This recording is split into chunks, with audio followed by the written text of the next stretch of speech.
Hi, I'm Lori Matway, Associate Superintendent for Student and Community Services. And today, we're here for Community Connections, where we talk to local experts that have the best interests of our children at heart. Today, we have Greg Savel. He is a pediatrician here at Myrtle Avenue Pediatrics.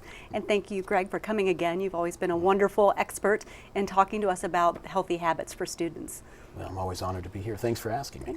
Well, this episode is a little different. We're calling it What's Up, Doc? So just for you, What's Up, Doc? We're going to have questions from elementary, middle, and high school students. That's awesome. And these are questions that came to them and they said, if I had an opportunity to talk to a pediatrician, what would I ask? So Thank you. Thank you for being here.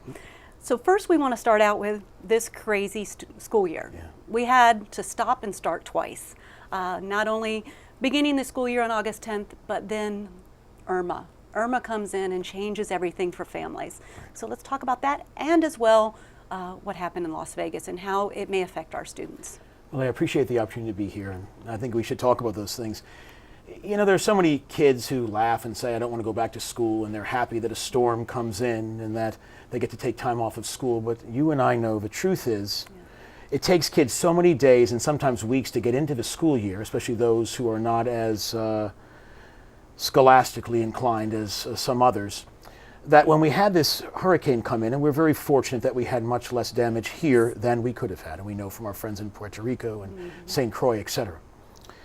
But what happened was the year got delayed by a week or more, and then we start school again, and it's like we just started all over again. And it's one thing to say you're going to give back holidays and have the 180 days that are the law, but it's not like that because we almost lost the beginning of the year. Right. And so it becomes even more important for the students to learn how to organize their thoughts, forgetting about the stress because so many people lost power and people had damage to their homes, and we realized it wasn't as much as other people in other parts of the world. But it's important for the teachers to get back in there, some of whom may be suffering as well with issues in their own homes, and the administrators, etc., to get back, to put our nose to the grindstone and make this year mean something, even though we've already lost so many days before the storm and have a shortened year, some of which the days will be made up. But the most important thing we can take from Irma is also safety. We learned a lot of lessons about that. I hope the students learn lessons at home about how to prepare their homes better for a hurricane, or how to deal with not having power when the rest of the world has other more important issues, earthquakes in Mexico City, lost children in a school that collapsed there, etc. But also I know that the school, the administrators and the teachers learn lessons as well about how to better prepare psychologically and physically. We have wonderful structures here, but we want to make sure that we can even do better the next time a storm comes around, which we hope is a long time from now. Yes. But then we get back to school and this terrible tragedy occurs in Las Vegas, which we're all reeling from. We all have tears in our eyes thinking about it because there doesn't seem to still be any reason for this to have occurred. And the worst part about that, of course, is none of us feel safe. Right. You go to a wholesome family country music concert, who's ever going to want to stand in a crowd of people again? But that's why there are people standing by on campuses to help. You know, sometimes we believe that if there's been a death on a school, in a school property or a school student, that people will be standing by.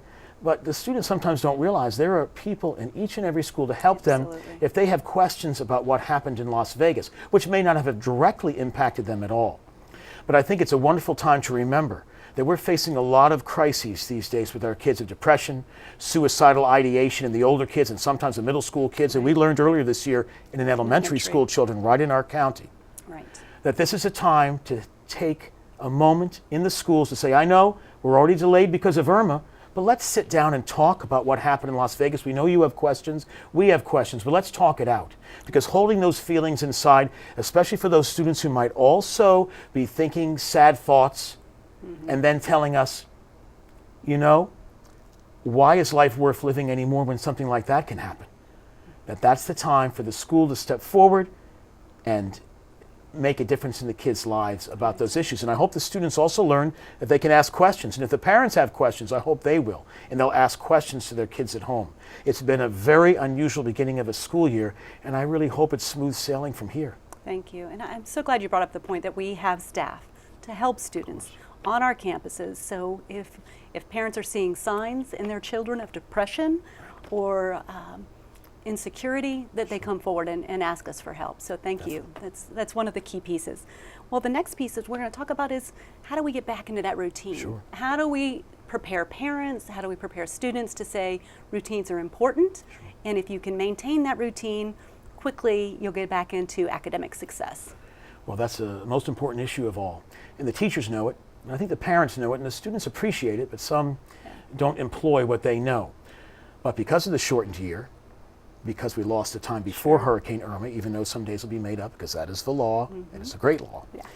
But it's time, though, for the teachers to really stand forward and send out emails to the parents and to discuss that with the kids and say, we need to not have to spend the next 2 weeks remembering what we did last year at the end of the year, because we need the parents to step up, even into the high school kids, and say, what are you doing about this? What is your schedule? Every high school kid and middle school kid has a smartphone. Well, there are wonderful apps they're looking at all days long, swiping left and right and playing games and doing things that aren't that bad for them. But the point is, there are also apps that help you organize your life and help you remember what has to be done in the classroom and outside, so you can make the most of your time. And the teachers can remind that, and perhaps the school can suggest some free applications they can put in their phones and talk to the parents about that as well. And make it a kind of a community uprising that the parents and the teachers and the students get together more than they ever have before to remember that this school year is important and we need to have everybody's help to get the kids on the right track. That's a great suggestion. I mean, think about an app. But we use ours every day. Always. I can't go anywhere without my schedule, so Before, I get that. Me either.